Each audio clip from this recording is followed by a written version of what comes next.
Imagens gravadas por câmeras de segurança ajudaram a polícia a identificar criminosos que podem estar envolvidos em pelo menos 15 roubos aqui em Belo Horizonte. As imagens mostram suspeitos que haviam acabado de invadir a casa. Um deles aparece de mochila na cozinha. Nesta outra imagem, eles arrastam um baú pela escada. Já nesta outra imagem, os suspeitos aparecem no portão da residência com os produtos roubados. Do lado de fora, um dos homens manobra o carro que, segundo a polícia, é clonado e o leva para próximo do portão para facilitar a ação criminosa.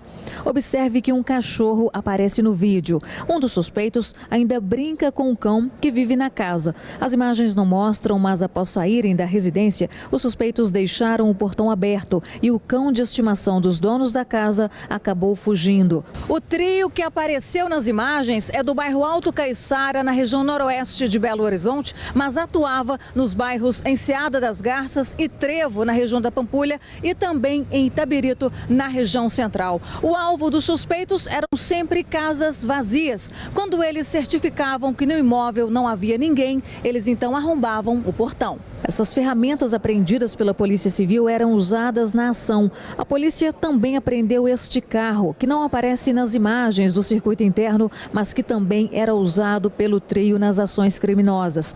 O veículo seria do pai de um dos suspeitos. Nós já temos 7 crimes comprovadamente da autoria desses 3 investigados, presos, mas a gente ainda suspeita de que eles estão envolvidos em mais de 15 delitos dessa mesma natureza na região. Na delegacia, apenas 2 dos suspeitos, de 19 e 24 anos, foram apresentados. Eles já têm antecedentes criminais por furto, roubo e receptação. O terceiro suspeito foi liberado após habeas corpus. O feriado prolongado foi de menos acidentes e de menos mortes nas rodovias estaduais de Minas, segundo o balanço da Polícia Militar divulgado hoje. Mas mesmo assim, 15 pessoas perderam a vida.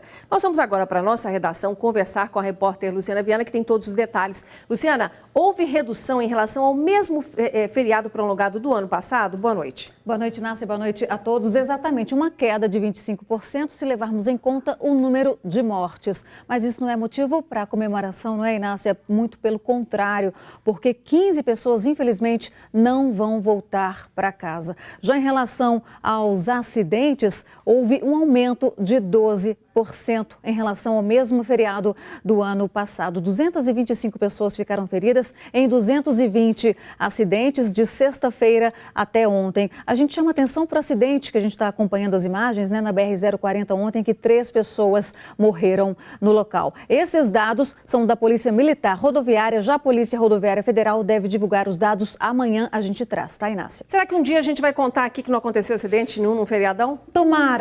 Para isso que a gente torce. Tá certo. Obrigada, Luciana. A Defesa Civil já sabe, gente, a causa do desabamento de um templo religioso no bairro Mantiqueira, região de Venda Nova, aqui em Belo Horizonte, que deixou 8 pessoas feridas no início da noite de ontem. Segundo os vizinhos, uma obra havia começado no imóvel e na tarde de ontem, pedreiros trabalharam no local. O dia começou com vizinhos e curiosos olhando assustados para o monte de entulho. A rua, que fica na região norte da capital mineira, ainda estava interditada por causa do trabalho da perícia. Seu Ladir, que mora em frente ao local, estava assistindo TV quando ouviu o barulho. Aí eu abri o portão, quando eu olhei, isso aqui você não via nada, só via fumão, só via poeira. Estas imagens mostram o trabalho das equipes do Corpo de Bombeiros resgatando as vítimas logo após o desabamento, ocorrido no início da noite. Aqui neste endereço havia um prédio com 2 pavimentos. De acordo com os vizinhos, na parte de cima, aqui no nível da rua, funcionava um centro religioso. No momento em que a casa veio abaixo, 9 pessoas participavam de um encontro. Todas elas foram resgatadas com vida. Apenas uma pessoa conseguiu sair dos escombros sem a ajuda dos bombeiros. As outras 8 tiveram ferimentos pelo corpo e foram encaminhadas para hospitais da região. 2 vítimas chegaram a ser transferidas para um hospital de maior complexidade por apresentarem fraturas no braço e na perna. 3 cachorros também foram retirados do meio do entulho. Um deles estava sem vida. Para este vizinho, o que teria causado o desabamento foi uma obra que havia começado ontem mesmo. Eles vinham demolindo parte dessa casa. Ontem quebraram parede até por volta de 4 horas. Laudos da perícia e da Defesa Civil vão apontar as reais causas do desabamento. Pois é, a Defesa Civil esteve no local para fazer vistoria hoje e constatou que o colapso do imóvel se deu na estrutura. Segundo os técnicos, o desabamento não afetou as casas vizinhas. O proprietário do imóvel, onde funcionava o templo religioso, será notificado. Motoristas que andam circulando pelas ruas da capital com documentação irregular, pneus carecas ou sem algum acessório importante, como o retrovisor, por exemplo, precisam se ajustar logo porque correm o risco de cair em uma blitz da campanha Maio Amarelo, realizada pela Polícia Militar pelo 5º ano seguido. O primeiro dia de ações da Polícia Militar na capital foi de blitz educativa em 16 pontos da cidade. Nesta aqui, realizada na região noroeste, os militares do Batalhão de Trânsito distribuíam material educativo. São diversas atividades com foco sempre na redução de acidentes. Os motoristas também são abordados de forma repressiva.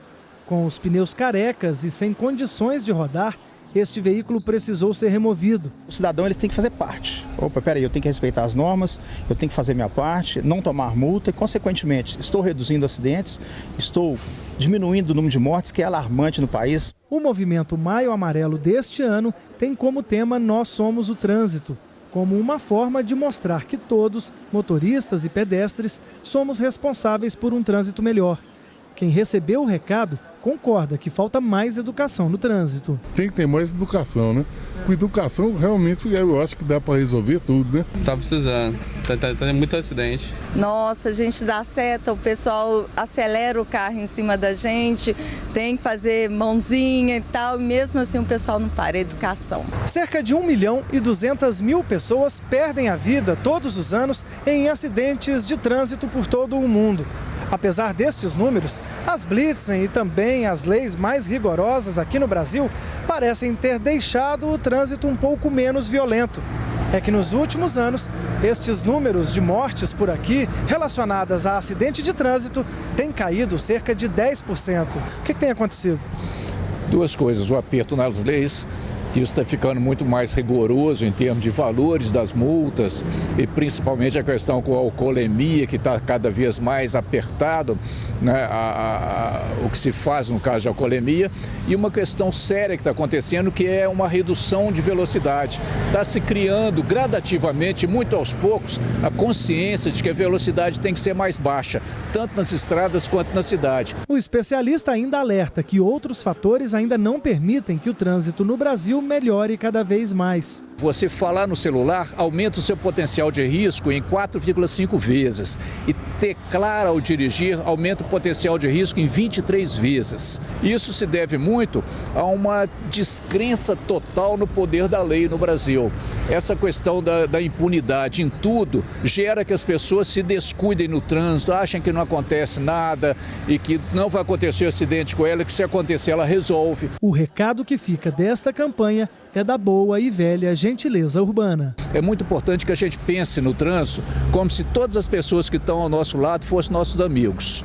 Se você pensar que o motorista do carro, o pedestre, são amigos nossos, a gente toma um cuidado que normalmente a gente não toma para desconhecidos. Tá aí, uma boa forma da gente pensar para tentar se comportar melhor no trânsito, né? Pessoal, para tentar acabar com a greve na educação da rede municipal aqui da cidade, que começou no dia 23 de abril, a Prefeitura da capital ofereceu um aumento salarial que pode chegar a 20% aos trabalhadores. O anúncio foi feito nesta tarde pela Prefeitura. A Prefeitura de Belo Horizonte ofereceu um aumento salarial para os trabalhadores em educação da rede pública municipal, que poderá chegar a 20% gradativamente. A categoria está em greve desde o dia 23 de abril e reivindica equiparação da carreira com a dos professores do ensino fundamental. Um salário de R$ 1.451 para R$ 2.200, uma diferença de R$ 700. O impacto global da proposta, com o fechamento, com a proposta feita pelo prefeito de ser, ao invés de 3 níveis na carreira, que seriam 15%, seriam de até 4 níveis na carreira, com 20%, com impacto de R$ 15 milhões em 2018. O Sindirrede vai avaliar a proposta nesta quinta-feira, dia 3, em Assembleia, na Praça da Estação, no período da tarde. A gente reforça que o orçamento da Prefeitura cabe o impacto do nível 1 até o 24. Nós mostramos para o prefeito que a gente tem dados do orçamento para isso. Nós temos uma verba carimbada, que é o do Fundeb, FUNEB, ela é uma verba suplementar em que nós estamos dizendo para o prefeito. Essa verba suplementar, ela pode ser o suficiente para que no orçamento da prefeitura possa ter uma complementação e conseguir até o nível 24. Né? Então, nós ficamos de apresentar para o governo depois os estudos que o Sindirrede fez para entregar. Uma exploração ilegal de minério está sendo investigada aqui em Belo Horizonte, bem na Serra do Curral, cartão postal da cidade. Hoje de manhã, representantes do Comitê da Bacia Hidrográfica do Rio das Velhas, de entidades ambientais e da Comissão de Meio Ambiente e Política Urbana da Câmara Municipal de BH realizaram uma visita técnica ao Parque Estadual da Baleia. O local deveria estar sendo recuperado por uma empresa contratada e licenciada para fazer o serviço, mas ela estaria explorando o minério de ferro de forma ilegal. Cicatrizes e erosões no solo, encostas declinadas. Segundo ambientalistas, essas alterações no relevo podem ser fruto de exploração ilegal de minério.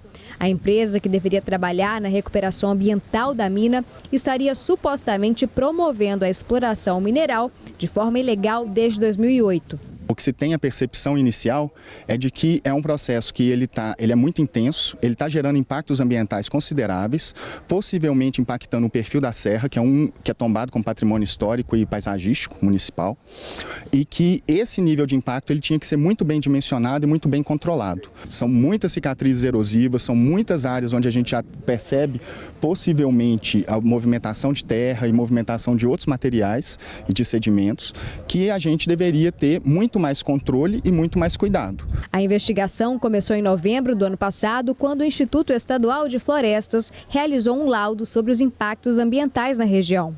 A gente identificou que houve uma remoção de terra muito próxima à unidade de conservação, que a gente acredita que pode ter ocorrido alguns impactos diretos e indiretos na unidade.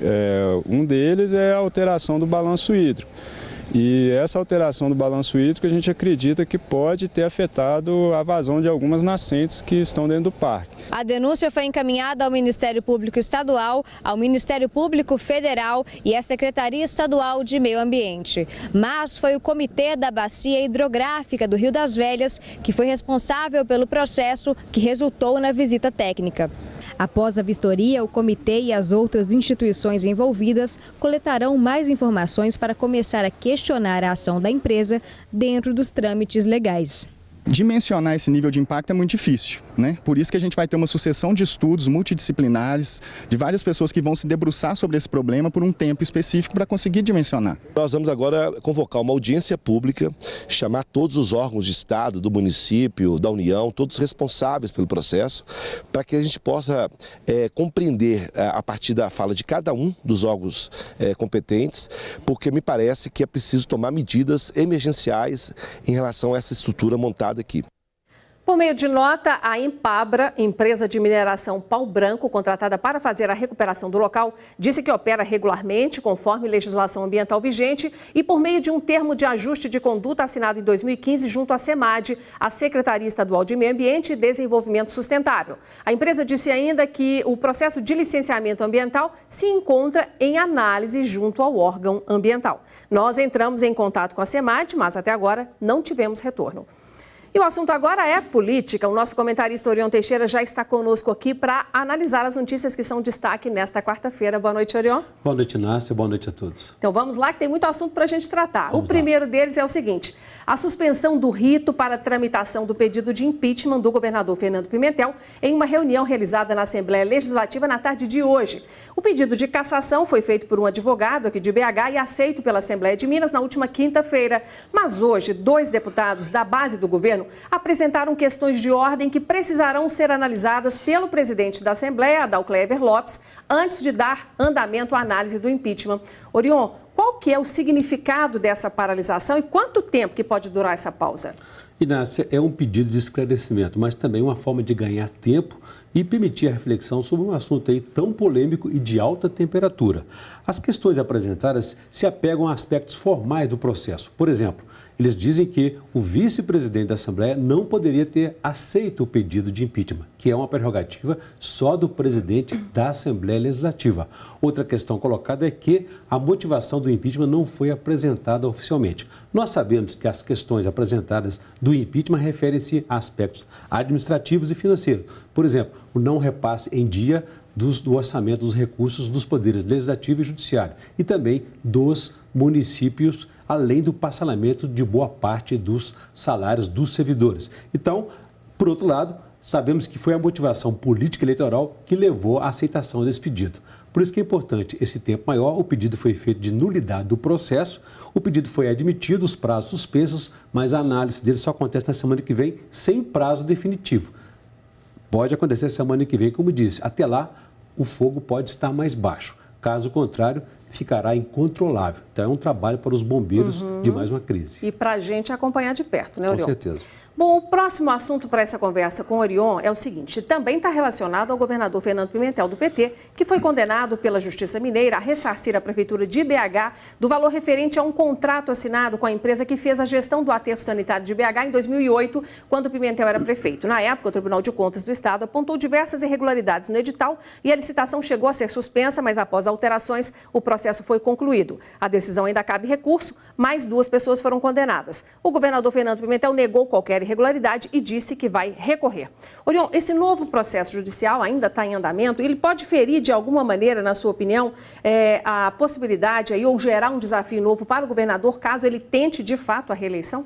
Inácia, não há uma relação direta desse processo com as eleições, porque não se trata de uma questão criminal ainda. Então, o governador poderá recorrer até as últimas instâncias e, se for condenado, terá que pagar aí o valor retroativo, aí, à época de uns R$800 mil de devolução desse prejuízo causado à época. Agora, além disso, o juiz ofereceu a denúncia ao Ministério Público para que ele examine a possibilidade de mais uma ação de improbidade administrativa. Tá jóia, então. Bom, nós vamos para o nosso próximo e último assunto, que é relacionado ao MDB, que decidiu lançar aqui em Minas candidato próprio ao governo do estado. Essa decisão saiu de um encontro realizado ontem aqui na capital e teve a aprovação de mais de 300 integrantes do partido. O MDB trabalha com 3 pré-candidatos: o deputado federal Leonardo Quintão, o presidente do MDB de Minas e vice-governador Antônio Andrade, que está rompido aí com o governador Fernando Pimentel desde 2016, e também o terceiro é o presidente da Assembleia Legislativa do Estado, Adalclever Lopes. Orion, o MDB preferiu aí esse caminho de ter candidato próprio em dissonância com o que ele vinha fazendo nos anos anteriores, né? Isso enfraquece muito a candidatura do PT aqui? Inês, em tese, ter candidatura própria fortalece o próprio partido, mas tem seus custos e riscos. Por isso, a maioria dos deputados do MDB, estaduais e federais, não apoiam essa ideia. Tanto é que apenas 2 estaduais e 2 federais, 2 estaduais dos 13, 2 dos 5 federais compareceram ao evento, que teve apenas caráter indicativo ainda e não é deliberativo, definitivo, porque a convenção oficial só acontece mesmo em julho. Até lá, esse grupo que aprovou essa decisão ontem aí, que é liderado pelo presidente estadual do MDB, Antônio Andrade, vice-governador, terá que ter o apoio da outra ala, que é do presidente da Assembleia, Adalclever Lopes. Muita água pode rolar nessa ponte aí, né? Com certeza. Obrigada, viu, Orion? Até a semana que vem. Até. Boa noite. E veja logo após o intervalo, daqui a pouquinho, às 7h30 da noite, o Atlético vai entrar em campo no Independência contra a Chapecoense, em partida da Copa do Brasil. E nós vamos ficar por dentro aí dos desafios do Galo nesse grande jogo.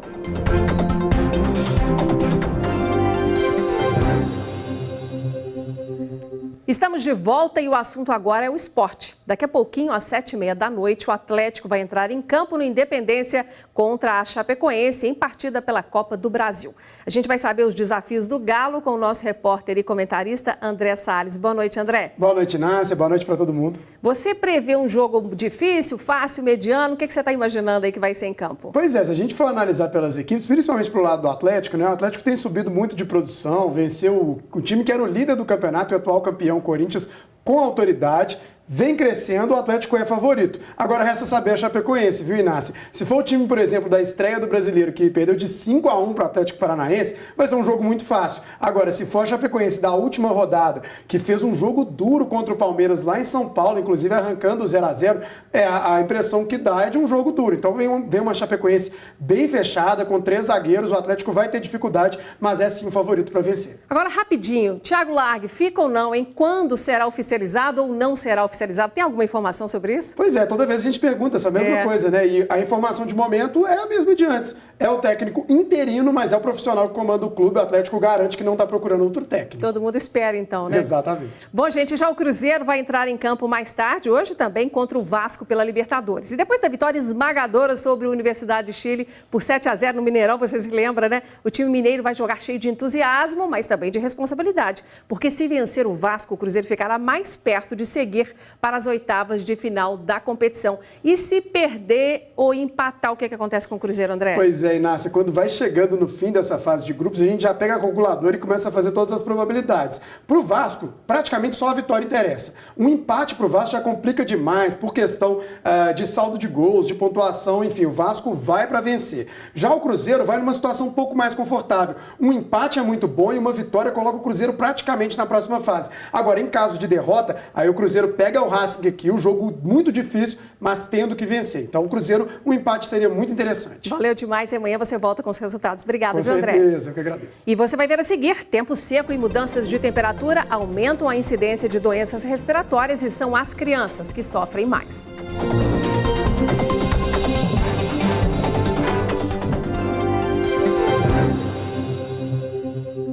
Termina dia 9 de maio o prazo para os eleitores realizarem o recadastramento biométrico do título eleitoral. Em Contagem, na Grande BH, 98 mil pessoas ainda não regularizaram a situação, segundo o Tribunal Regional Eleitoral. O eleitor que não fizer isso pode ter o título cancelado e ficar impedido de tirar documentos como passaporte e ainda realizar concurso público. Para fazer o cadastramento biométrico é necessário comparecer a uma unidade de atendimento do TRE com documento de identidade original e comprovante de endereço. O tempo seco e as grandes oscilações de temperatura nesta época do ano favorecem o aumento dos casos de doenças respiratórias. Em Belo Horizonte, a umidade do ar deve baixar para 30% nesta semana, metade do que é considerado ideal pela Organização Mundial da Saúde. E as crianças são as principais vítimas dessas doenças. Gabriele não acordou bem e precisou ser levada ao hospital. Tá difícil respirar, meu nariz tá entupido. Tô péssima. Ela sempre fica com dificuldade de respirar, ela fica tossindo muito, o nariz dela sempre fica ferido. Esse tempo seco e com grandes oscilações de temperatura em boa parte do Brasil favorece o aumento de casos de doenças respiratórias. Na capital mineira, a umidade do ar vai chegar a 30% essa semana. O índice é a metade dos 60% considerados ideais pela Organização Mundial da Saúde. Este hospital infantil, que funciona 24 horas, passou o feriado lotado. Nessa época do ano, o movimento por aqui chega a aumentar cerca de 30% por causa das doenças respiratórias. Foi preciso esperar em média 3 horas para ser atendido. Lucimar preferiu aguardar diante da piora do estado de saúde do filho. Está com febre, o nariz entupido, né? E o ar fica muito seco, aí ele fica respirando com dificuldade. A asma está entre as doenças respiratórias mais comuns, atinge cerca de 10% da população. O risco de não tratar é que ela desenvolva alterações definitivas nos brônquios, né? Sendo que fique com dificuldades, com falta de ar permanente. Quando tratada bem adequadamente, ela entra em remissão e o paciente pode ter uma vida normal sem sintoma nenhum. Fernanda e as 2 filhas têm asma e bronquite. Todas precisam desta bombinha para aliviar os sintomas. Eu já tive crise que eu precisei de ficar internada por causa da asma, da falta de ar. O cansaço, falta de ar, a gente fica ofegante. Para evitar o agravamento de outros problemas respiratórios, como a rinite alérgica, a sinusite e complicações de gripes, como a bronquiolite e a pneumonia, a casa deve estar sempre arejada e limpa. E nada de carpete ou bichinhos de pelúcia que possam acumular poeira. Nos quartos, uma toalha molhada e uma bacia d'água ajudam a deixar o ambiente mais úmido. Beber muita água ajuda o corpo a combater as infecções. Quando o tempo já começa a esfriar ou esquentar demais, já sei que eu vou ter crise, já tomo um remédio, uma corticoide, algum remédio assim, para poder dar uma amenizada. Então é isso aí, papais e mamães, todo cuidado com as crianças é pouco, hein? Vamos cuidar da meninada. E agora eu faço aquele convite especial para que você que nos acompanha sempre aqui no Jornal Band Minas, faça contato conosco, mandando aí fotos, vídeos ou escrevendo situações que estão te incomodando e também aos seus vizinhos. Use o nosso Band Zap, que é o 31 99 772 7663. Repetindo para você anotar agora no seu celular, hein? Aproveita para salvar, para na hora da necessidade você nos encontrar fácil. É o 31 99 772 7663. E eu também vou convidar você, aliás, também aproveita que se você é do tipo que prefere o e-mail, né, que já caiu em desuso para tanta gente, você pode usar o redaçãomg@band.com.br. Agora, para rever todo o nosso conteúdo, acessa lá youtube.com/TV Band Minas. O nosso jornal fica por aqui. Muito obrigada pela sua audiência e amanhã a gente se encontra de novo. Até lá e boa noite.